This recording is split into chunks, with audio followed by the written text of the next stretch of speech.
Hello and नमस्ते। क्या आप जानते हैं जेनेटिक कोड इसके बारे में स्टडी करना कितना आवश्यक है?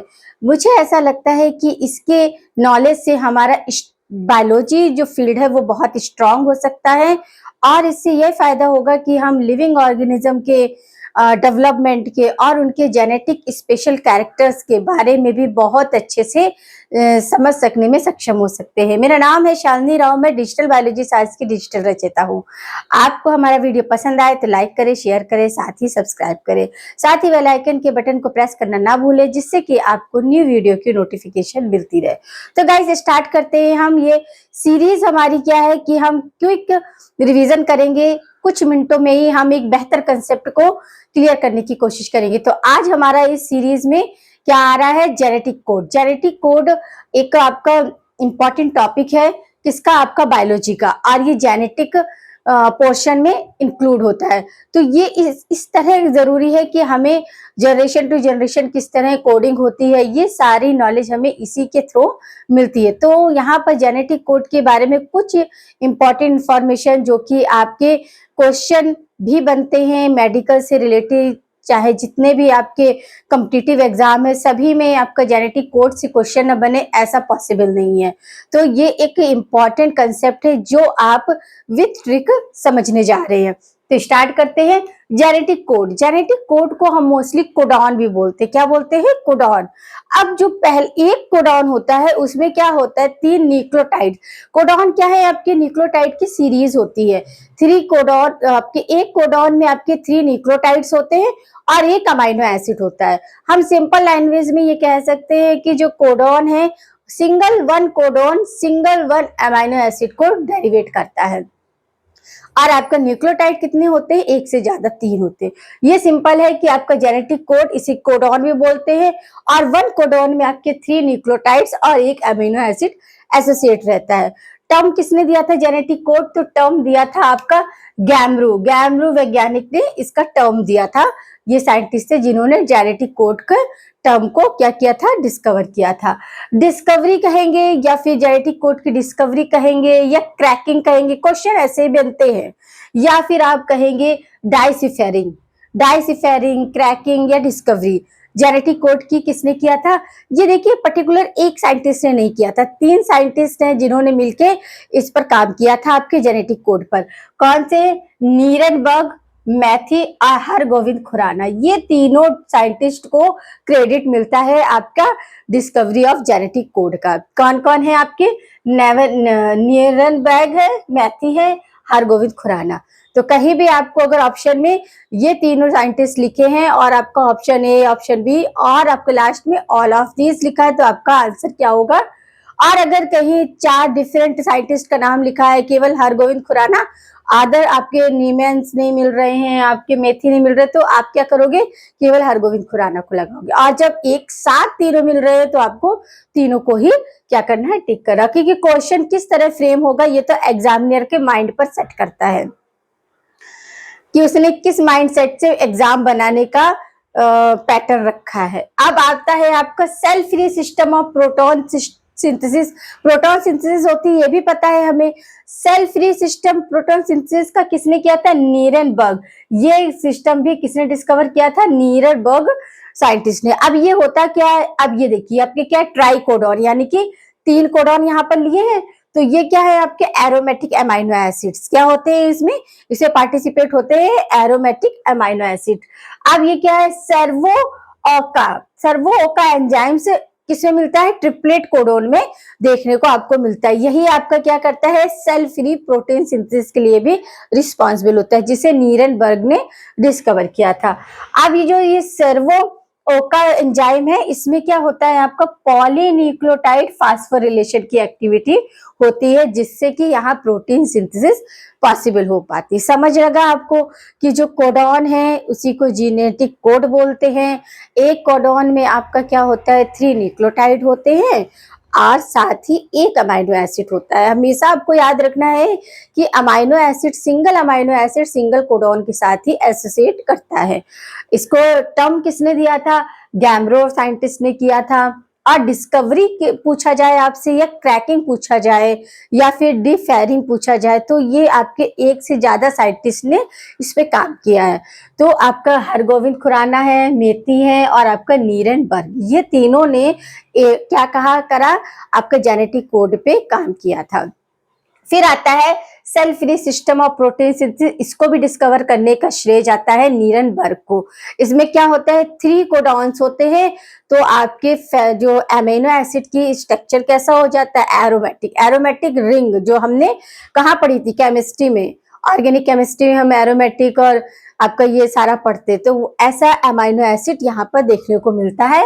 और सर्वो ओका एंजाइम, ये क्या होता है, पॉलीन्यूक्लियोटाइड फास्फोरिलेशन की एक्टिविटी करता है, जिससे कि आपकी प्रोटीन सिंथेसिस पॉसिबल हो पाती है। अब आते हैं जेनेटिक कोड।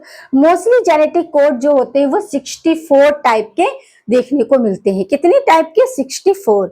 अब 64 में देखिए हम कितने कितने टाइप के होते हैं।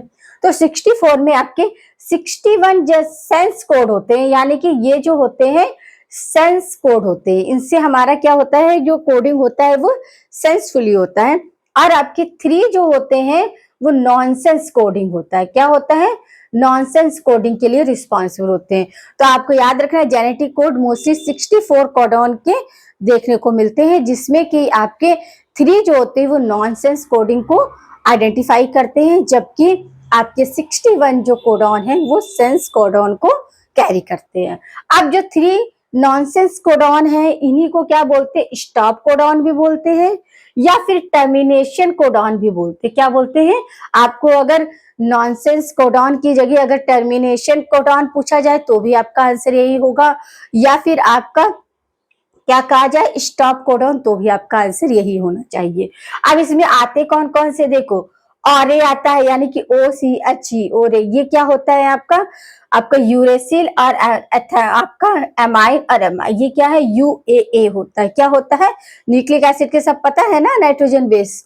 और फिर होता है अंबर, अंबर में आपका UAG होता है, यूरेसिल, एडेनिन और ग्वानिन। फिर ओपल आता है, और ओपल में आपका UGA होता है। ये आपको याद रखना पड़ेगा, ये कहीं भी है तो आपको वहां आइडेंटिफाई हो जाएगा कि ये क्या है, नॉनसेंस कोडॉन है। किसके लिए रिस्पॉन्सिबल होते हैं, टर्मिनाइजेशन के लिए होते हैं, या फिर आपका स्टॉप कोडॉन कोडिंग को शो करते हैं।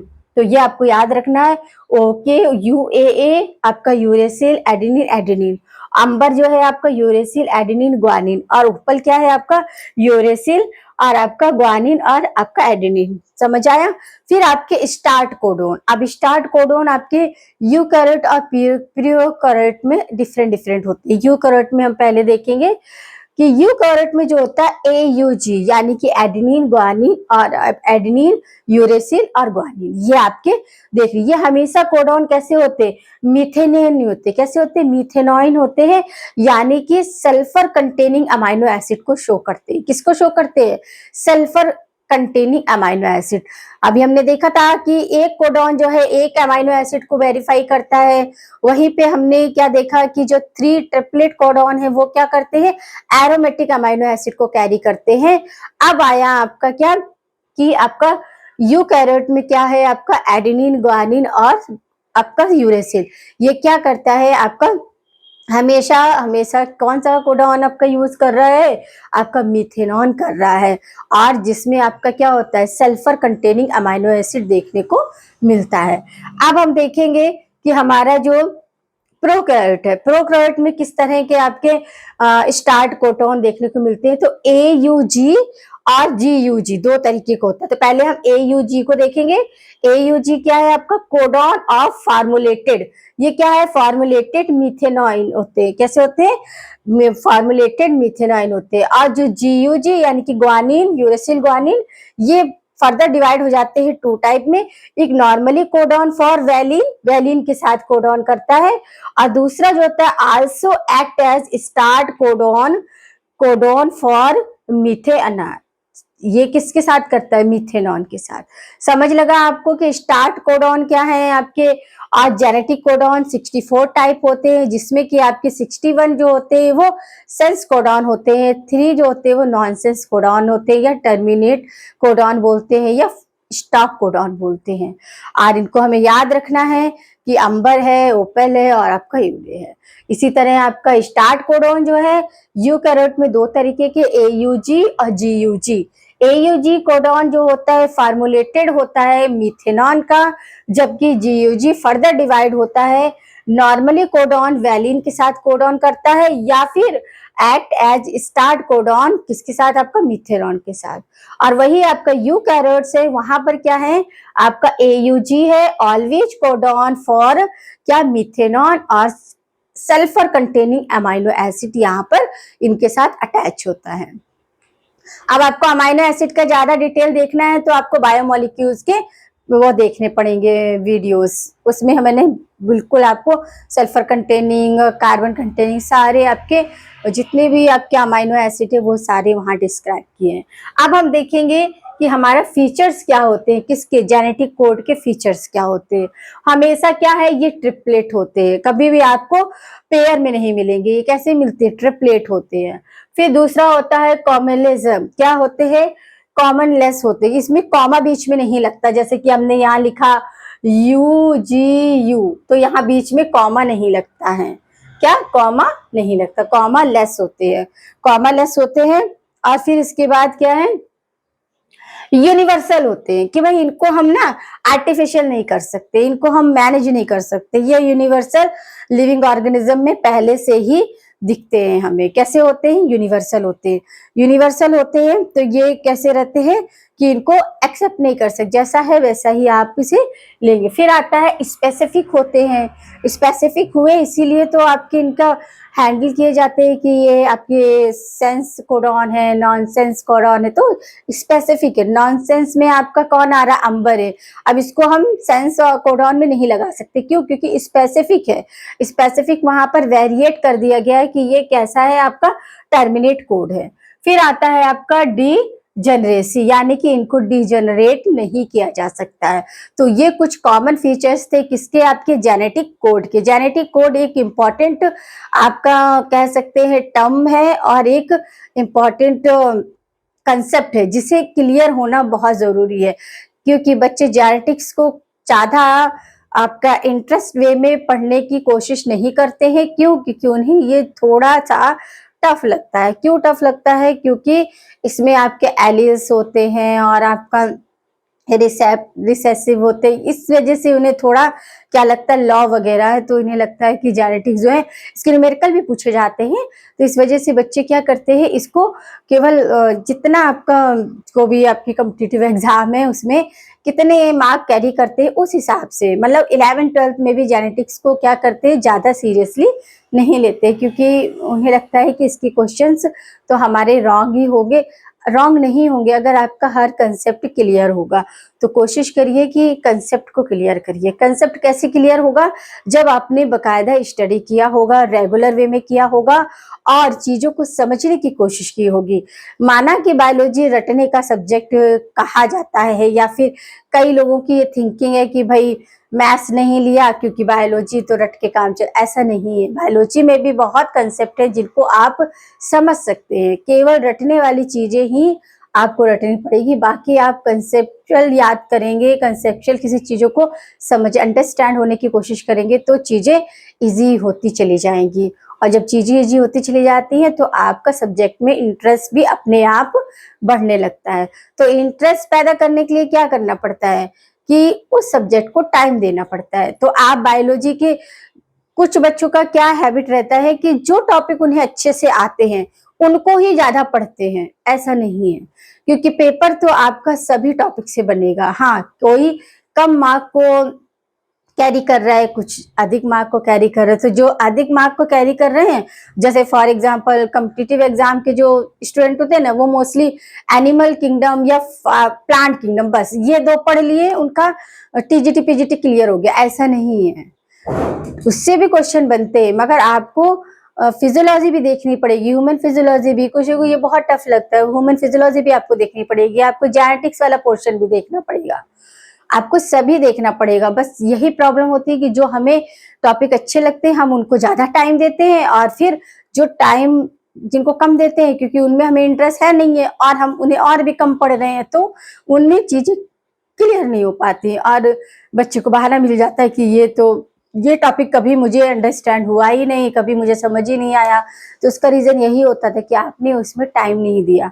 ऐसी कोई भी चीज नहीं है जिसको आप टाइम दे और वो आपको ज्ञान ना, नॉलेज ना दे, ऐसा नहीं है। आपको पर्टिकुलर टाइम देना पड़ेगा, एक पैटर्न बनाना पड़ेगा और जैसे ही आप पैटर्न बनाओगे और उस पैटर्न को फॉलो करना स्टार्ट करोगे तो आपका चीजें सब स्मूथली होती चली जाएंगी। जैसे कि मैं हमेशा बोलती हूँ अपने वीडियो में और क्लासेस में भी कि मतलब बच्चों को रिवीजन बहुत जरूरी है। रिवीजन इसलिए जरूरी है कि हमने पढ़ा, हमने आज एक टॉपिक तैयार कर लिया, अब नेक्स्ट 2 दिन के बाद जब हम इसका नेक्स्ट टॉपिक उठाएंगे तो हम क्या करेंगे, पीछे वाले टॉपिक को कि वो तो याद है, उसमें तो हो गया हमारा, उसको रिवाइज करना है। अगर आप रिवाइज नहीं करेंगे तो एक टाइम ऐसा आएगा कि उसको आपको वापस रेडी करना पड़ेगा। तो रिवीजन ही आपका रिजल्ट बनाता है। ये नहीं सोचने का कि पढ़ लिया तो उसको बंद करके रख दो, मोटे मोटे नोट्स बना लिए, हो गया, नहीं। उसको आपको टाइम देना पड़ेगा, रिवीजन करना पड़ेगा और रिवीजन ही आपका रिजल्ट बनाता है। ये बात आपको अपने दिमाग में जितनी जल्दी रखेंगे उतना बेटर होगा। 2 बातें मेरी याद रखिए, एक तो ये कि रिवीजन ही आपका रिजल्ट बनाता है, दूसरा ये कि जो टॉपिक आपको अच्छे नहीं लगते हैं या जिनमें आप कम टाइम देते हो, क्वेश्चन पेपर में वही टॉपिक आपको ज्यादा देखने को मिलेगा। इसलिए फर्स्ट डे से, आप 11th में हो, आप 12th में हो, आप 9th में हो, किसी भी स्टैंडर्ड हो, पहले दिन से ही ये कोशिश करिए कि पूरा टेक्स्ट बुक पढ़ने बैठेंगे तो ऐसा नहीं कि हमें ये आता है तो हम इस पे ही फोकस करेंगे, नहीं, आपको सबको देखना है। हाँ, आप सबको बराबर टाइम दीजिए, फिर देखिए कि आपको ऐसा कोई टॉपिक नहीं बचेगा जिसमें आपको इंटरेस्ट नहीं होगा, मगर उसकी कंडीशन है कि आपको टाइम देना पड़ेगा। जैसे ही आप टाइम देंगे ना, चीजें अपने आप सॉल्व होती जाएंगी और स्मूथली आपका जो सिलेबस है वो भी रन करेगा और आपको भी पढ़ने में इंटरेस्ट पैदा होगा। क्योंकि पढ़ाई तभी अच्छी लगती है जब हम उसको इंटरेस्ट लेके पढ़ें। जब वर्डन की तरह पढ़ेंगे तो हमें जो आता है वो भी वर्डन लगता है। तो फिर इसी तरह आपकी जो ये ट्रिक सीरीज है, इसमें हम आपसे दोबारा किसी टॉपिक को लेकर मिलेंगे। तब तक पढ़ते रहिए और अपने कंसेप्ट क्लियर करते रहिए।